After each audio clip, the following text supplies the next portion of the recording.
जैसे उसको पार किया तो एक लड़की दिखाई दी जो तरबूज बेच रही थी सड़क किनारे। बच्चे ने जिद की वाटरमेलन चाहिए तो इन्होंने कार को साइड में रोक दिया। गाड़ी का शीशा नीचा करके जो है मैडम ने पूछा कि क्या भाव दिए, तो उस लड़की ने कहा कि 50 रुपए का एक लेके चले जाओ। तो ये जो मैडम थी मोल भाव करने लगी कि 30 रुपए, उससे ज्यादा नहीं। वो बच्ची कहने लगी कि आप गजब कर रहे हो, आपने तो 30 रुपए बोल दिया। तो मैडम ने कहा चलो 40 रुपए। तो उस बच्ची ने कहा अरे 40 का तो हमें पड़ा है, 45 का मैं आपको दे सकती हूँ। ये भाई साहब जो थे, पति जो थे, मुस्कुरा रहे थे कि क्या ये जिद बहस कर रही है इतनी छोटी सी बात पर। और जो मैडम थी वो मोल भाव में लगी हुई थी। तभी वो जो लड़की थी वो तरबूज लेकर के इनकी जो कार थी उसके पास में आ गई, और जो बच्चा था वो खिड़की से बाहर देख रहा था। तो मैडम थी, उन्होंने एक और इमोशनल दाव खेला। उन्होंने कहा कि अपने छोटे भाई के लिए दे जाओ 40 रुपए में। तो उस बच्चे ने कहा अरे वाह कितना प्यारा बच्चा है, क्या नाम है इसका? तो उस बच्चे ने बताया मेरा नाम गोलू है। कहने लगी वाह तुम तो सच में गोल मटोलो।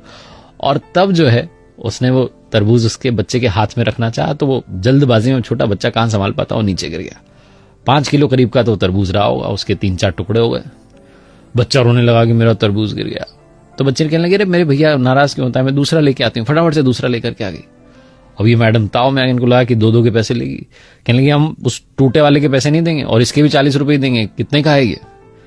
उस बच्ची ने कहा, जो लड़की बेच रही थी तरबूज की, मुझे तो आंटी जी कुछ चाहिए ही नहीं, मैं तो अपने छोटे भैया के लिए लेकर आई हूं, मेरी ओर से तोहफा है इसके लिए। तो कहने लगी नहीं नहीं तुम पैसे तो लो।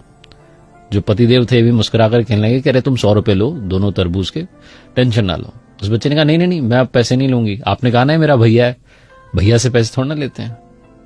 तो ये जो मैडम थे उन्होंने कहा कि अरे ये तो मैंने ऐसे ही कह दिया था, तुम पैसे ले लो। उस छोटी सी लड़की ने जीवन का सार कहा। उसने कहा कि मेरी मां कहती है कि रिश्तों में नफा नुकसान नहीं देखा जाता, पहला वाला टूट गया कोई बात नहीं, दूसरा वाला इसके लिए मेरी ओर से गिफ्ट है, तोहफा है, आप लेके चले जाओ।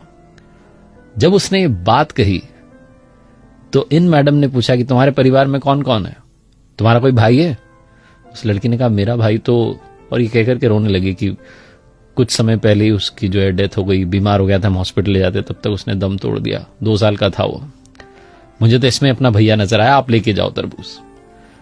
ये जो मैडम थी ये जहां से आ रही थी अपने घर से और दूसरे शहर जहां जा रही थी, वहां पर किसी के रिलेटिव के यहां पर जाना था, गिफ्ट देना था, कंगन लेकर के जा रही थी। बिना देरी के इन्होंने अपने पर्स में से वो कंगन निकाला और उस लड़की के हाथ में रख दी कि बेटा मेरी तरफ से तुम्हारे लिए। वो लड़की कहने लगी कि अरे तरबूज के बदले ये? तो इन्होंने कहा हाँ बेटा, रिश्तों में नफा नुकसान नहीं देखते, तुमने इसको अपना भैया माना, मैं तुम्हारी मां हुई, मेरी ओर से तुम्हारे लिए, अपना ख्याल रखना और सबका ख्याल रखना। ऐसा बोलकर के इन्होंने गाड़ी आगे बढ़ा ली। जो पतिदेव थे मुस्कुराते हुए जा रहे थे कि कैसी है मेरी पत्नी, भी थोड़ी देर पहले 10-20 रुपए के लिए मोलभाव कर रही थी और अब इतने महंगे कंगन ऐसे ही देकर के आ गई। इमोशंस भी क्या चीज होते हैं। और तभी इन्हें याद आया जो उस लड़की ने कहा था कि रिश्तों में नफा नुकसान नहीं देखते। बिना देरी के इन्होंने अपने बड़े भाई को कॉल लगाया और बोला कि अरे वो वाला प्लॉट आप रख लो, वो बाजार की दुकान आप रख लो, मुझे नहीं चाहिए, मैं कोर्ट में जो मुकदमा किया हुआ है वापस ले लूंगा। बड़े भाई साहब कहने लगे तुझे क्या हो गया अचानक?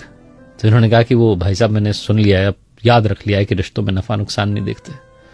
बड़े वाले भाई साहब भी पिघल के कहने लगे कि अरे मेरे छोटे इतने प्यार से पहले बात करता तो बात आगे बढ़ती नहीं, आजा घर पर चाय पीते हैं और सब सॉल्व कर लेते हैं। बहुत छोटी सी कहानी है जिसका सार ये समझाता है कि रिश्तों में नफा नुकसान मत देखिए और याद रखिए त्याग की भावना लाना शुरू कीजिए। कभी कभी अपनों को साथ रखने के लिए अपना हक छोड़ना पड़ता है।